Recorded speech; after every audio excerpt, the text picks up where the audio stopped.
Ce soir, dans Mise au point, ils ont été frappés par la foudre et ont survécu. À jamais marqué, ces foudroyés témoignent d'une expérience électrique. C'est le retour de Bertrand Cantat sur le devant de la scène et à Paléo. 11 ans après la mort de Marie Trintignant, le public est au rendez-vous, mais le malaise perdure. Reportage. La programmation de l'ancien leader de Noir Désir est aussi pour beaucoup une question morale. Daniel Rosla, le directeur de Paléo, s'explique et revient sur ses liens avec le chanteur. Interview.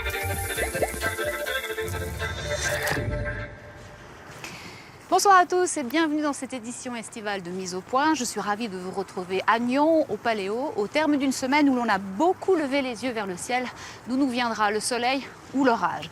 Il faut dire que si l'homme peut désormais prédire assez précisément les colères du temps, il ne maîtrise toujours pas les éléments. Et quand la foudre se déchaîne, il ne peut que s'incliner et chercher un abri.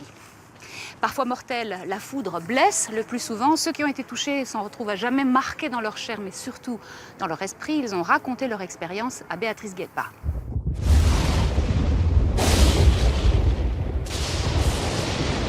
J'ai vu la foudre me rentrer dans le bras, celui-là. Je me suis vu tout bleu électrique. J'ai vu qu'un éclair blanc-violet.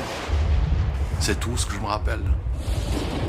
Un bleu, blanc, et puis la jaune, la lumière, la force du feu.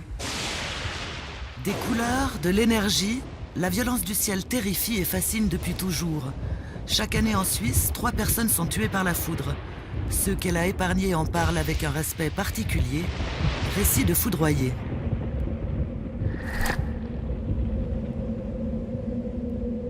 Pour Alain, c'était il y a 30 ans. Une fin d'après-midi du mois de juin, un voisin l'appelle pour régler un problème d'électricité. J'ai commencé à démonter le néon, puisque c'était juste un néon qui était en panne. Et il n'y a eu qu'un coup de tonnerre. Il a été bon pour nous. Il est tombé sur sa maison. Et moi qui étais les mains en l'air, paf, ça m'est tombé dessus. Je me suis venu voir, je me suis vu devenir tout bleu, en tout cas le bras. Et puis après, plus de souvenirs, parce que ça m'a éjecté contre le mur. Et puis après, voilà, j'étais KO. Et qu'est-ce que vous avez ressenti physiquement ? Sur le coup, rien. J'ai pas eu le temps. Sur le coup, ça a duré une fraction de seconde. Par contre, une fois un peu conscient, j'étais comme ça. Je tremblais, puis j'arrivais pas à marcher, j'arrivais plus à m'arrêter de trembler. Puis viennent d'autres symptômes. Chaque fois que je fermais les paupières, que je voulais dormir, je me voyais tout bleu électrique. Je voyais mes paupières bleues. Et automatiquement, ça me réveillait. Et pendant, on va dire, en tout cas une semaine, j'ai eu beaucoup de mal à dormir, à m'endormir. Alain a eu de la chance, comme la grande majorité des personnes touchées par la foudre. À un détail près. Tout le monde s'est fichu de ma figure parce que je m'appelle Delarbre. Et donc automatiquement, tout le monde m'a charrié après en disant évidemment, et après la foudre, t'appelles Delarbre. Et ça m'est resté. Souvent, les gens, les copains que j'ai, alors, et la foudre. Ah, c'est rigolo. Et maintenant, quand il y a des orages ? Ah, non, je crains plus rien du tout. Alors là, ça peut bien claquer dans tous les sens. Non, maintenant, je suis le premier à regarder dehors et ça me fait plus rien. Au contraire, ça m'a blindé. J'ai plus aucune appréhension de l'orage. Daniel Mazzotti, lui, faisait l'ascension du Haut-de-Cry en Valais au début des années 70. Qu'est-ce qui s'est passé ? Qu'est-ce que vous avez ressenti alors quand il y a eu ce coup de foudre là qui s'est abattu à côté de vous ? Alors bon, on a un énorme pétard et une odeur comme le soufre, des picotements à l'intérieur du nez et puis des douleurs musculaires atroces, mais de manière très courte, lors de 2 à 3 secondes. Conséquence pour Daniel, des problèmes d'ouïe. À l'époque, j'avais perdu à peu près le 10% de l'auditivité, et maintenant, c'est à peu près 30%. Et vous avez d'autres séquelles ? Non, absolument pas. Si ce n'est qu'un amour immodéré pour la foudre, parce que ça déclenchait en moi un intérêt vraiment énorme pour ce phénomène. Ce coup de foudre a transformé sa vie.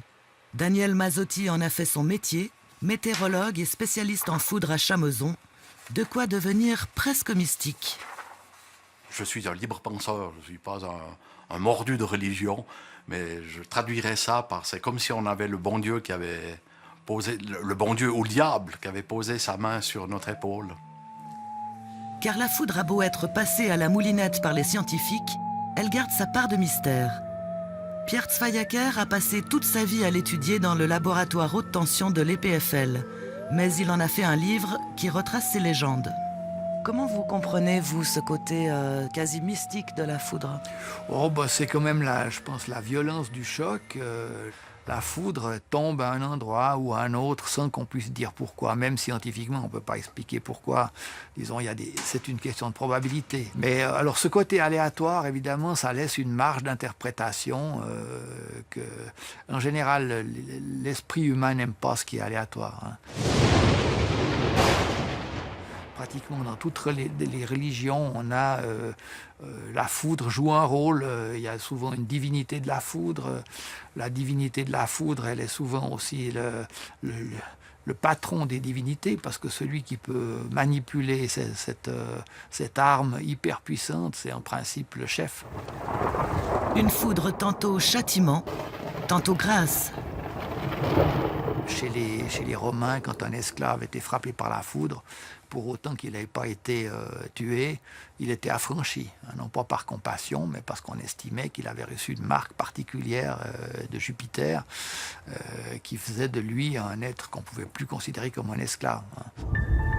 Madame, monsieur, bonjour. De nombreuses conditions seront réunies cet après-midi pour le développement de forts orages. Il y a ceux qui la subissent, les foudroyés, et ceux qui la traquent, scientifiques ou chasseurs d'orage, comme Nicolas Gascard. Depuis 15 ans, ce Français traque les éclairs, des kilomètres à sillonner les routes, scruter le ciel, éplucher les bulletins météo et à dormir dans sa voiture.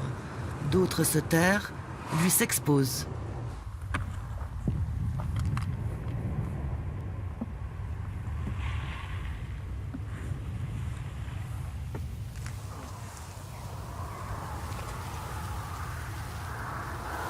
Et quand la foudre n'est pas au rendez-vous? C'est un petit peu la sensation d'avoir raté le grand feu d'artifice, le grand spectacle. C'est comme un manque, moi je ressens ça vraiment comme un manque. Sur les 5 sorties en moyenne, tu as une chance de voir un bel orage. Un orage, une chance, voire 2. Ça se compte, aller à 10-15%. Oh la vache, putain, ouais, c'est bon là.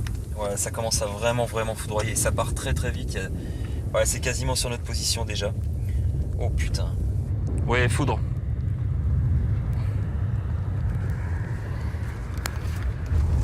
Faut qu'on se repositionne, on va se faire bouffer par la flotte. On va se repositionner plus à l'est. Là, vraiment, on est en présence d'un orage très fort qui peut donner une tornade. On a de la foudre qui se rapproche, on est vraiment au cœur de la zone là.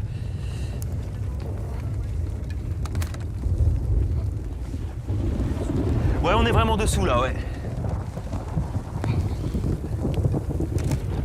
Allez, parfait. Putain, très bon. Très bon. Là, tu peux filmer, là. «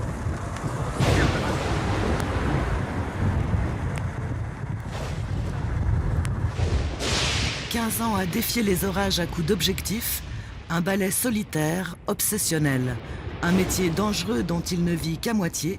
Quand il ne chasse pas les orages, Nicolas travaille dans le social. Mais sa quête, c'est le ciel. 50 à 60 orages par an immortalisés. Une quête sans fin. Vous avez peur des fois? Oui, bien sûr, ça m'est arrivé une fois ou deux d'avoir peur. Le 9 juin 93, j'ai vécu l'orage le plus violent de ma vie. J'avais 12-13 ans, dans cette région. Un orage très fort qui s'est abattu sur la maison familiale. Puis une fois aussi dans le Tessin, oui, où la foudre est tombée vraiment à une trentaine de mètres. Et là, par contre, oui, là c'était carrément un coup de foudre très proche et j'ai ressenti un très violent frisson sur la tête, très désagréable. Puis au même moment, une déflagration, la caméra qui a tremblé. C'est quand même beau à voir, hein. C'est fou.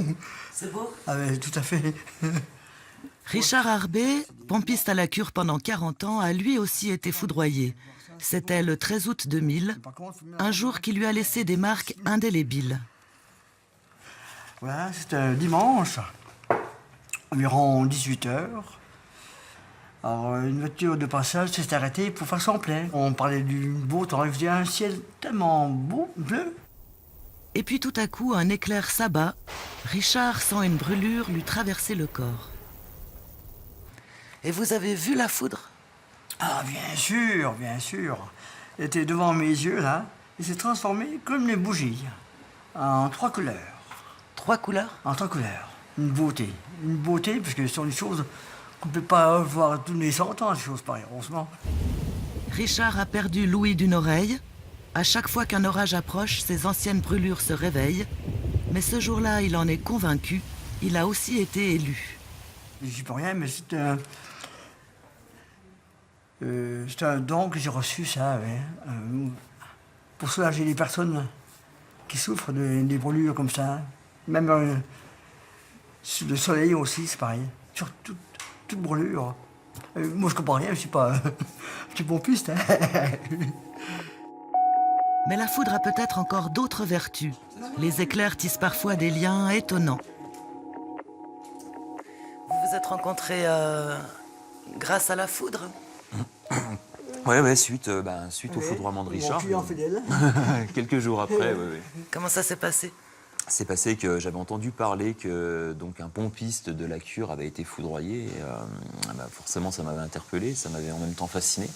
Surtout les conditions font que, voilà, avec le pistolet, la pompe qui était à côté, d'ailleurs les probabilités, ça aurait pu être beaucoup plus fatal. Et puis quand j'ai rencontré Richard, après, donc, il m'a davantage expliqué ce fameux 13 août 2000. Vous comprenez qu'il chasse les orages? Oui, il veut m'emmener un jour, mais pour moi, je l'ai vu tellement près, ça me suffit. Alors quand le ciel se déchaîne, Richard se cache, terrassé par la douleur, mais pourtant plein de gratitude, heureux d'être là. Alors ici, c'est Notre-Dame du Bon Secours. Donc je suis responsable, et tous les jours, je viens lui dire bonjour et remercier pour ce jour-là qui va être protégé.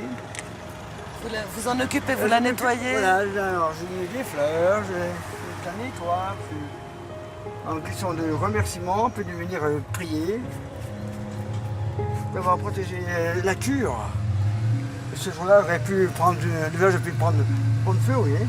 Quand vous passez entre la vie et la mort la vie, on ne peut que remercier. Et qu'un sourire surtout. Voilà.